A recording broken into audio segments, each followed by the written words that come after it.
It began as nothing more than a whisper in the dark, a faint thud beneath the hush of midnight, the kind you chalk up to raccoons in the trash again, stirring shadows where nothing dangerous lives. But morning brought a different story. My mailbox, once upright, proud, a quiet guardian of daily letters, now lay bent, broken, clinging to life by a single rusted bolt. It looked like it had spent the night in a bar fight it never wanted. Odd, sure. Maybe a delivery van had misjudged the curb. Accidents happen. So I stood it up, patched it back to life, didn't even get angry. 2 days later, it was ripped from the earth entirely, like someone had reversed over it with intent, like it had personally offended them. And just like that, the war began. Every other night, destruction came like clockwork. My poor mailbox, mowed down, flattened, glassy-eyed like some casualty of a suburban war I never enlisted in. Tire tracks through the yard, metal crumpled like old soda cans, repaint, rebuild, reinforce, only for it to be shredded again by morning. Whoever was doing it wasn't clumsy. They were careful, timed, surgical. This wasn't vandalism, it was a message. I tried fighting fire with flashlights, staking out the yard like a dad on safari, armed with snacks and sleepless resolve. But they always struck when I blinked, when I showered, when I simply dared to breathe easy. The neighbors? Oblivious. One mentioned a loud engine around 2 a.m., another muttered something about a gray SUV.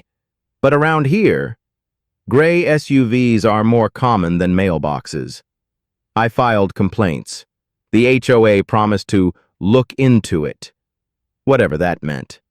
To them, it was a joke. What's a mailbox if not a piece of splintered wood with no insurance coverage? I even mounted a plastic owl on it like some talisman of suburban defense, a guardian of bills and birthday cards. Did it help? Not unless owls now come pre-punched in the face. I was at my limit. Whoever was behind this wasn't just destructive. They were entertained. But I wasn't about to play the punching bag anymore. I gathered my evidence, stapled snapshots of crumpled metal to a clipboard like a detective pinning bodies to a crime board, and marched straight to the heart of the empire. The HOA office. And there behind the desk, perched on her throne of laminate and passive aggression, sat Karen, crowned in pearls, wrapped in pastel authority, and smiling like a cobra about to strike. I cleared my throat. Someone's been destroying my mailbox. 4 times now. I've filed reports. Nothing's changed.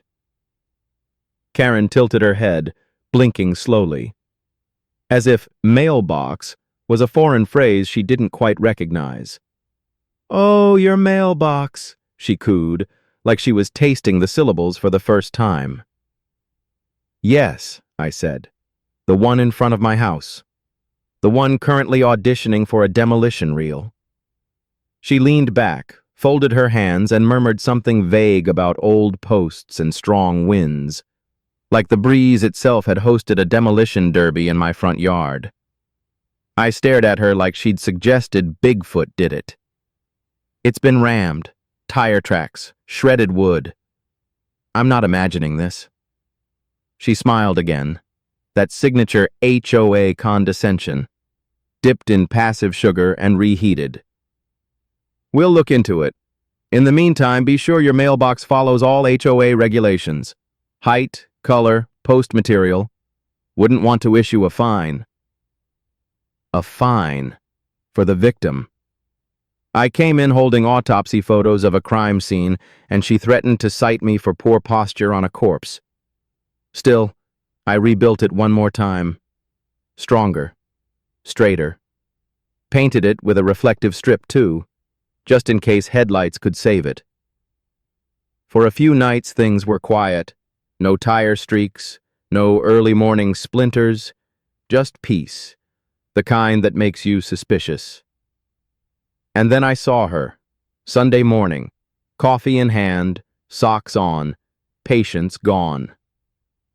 Out the window, a familiar shape rolled slowly into view. Karen's gray SUV prowling the street like a lion among sheep. She paused, looked around, and then, slam.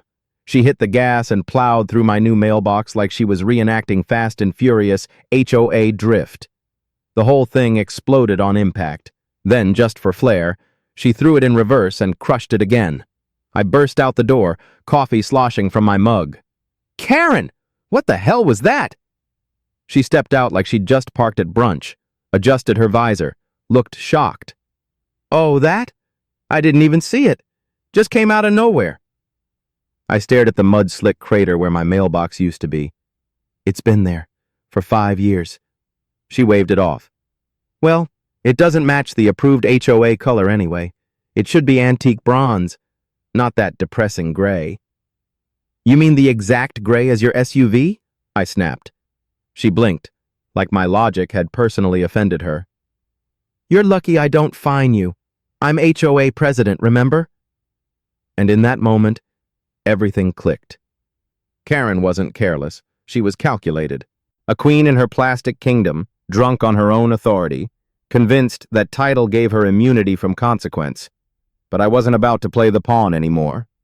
That night, I planned.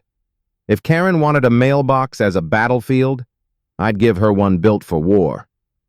I spent the entire weekend forging a monument of petty justice.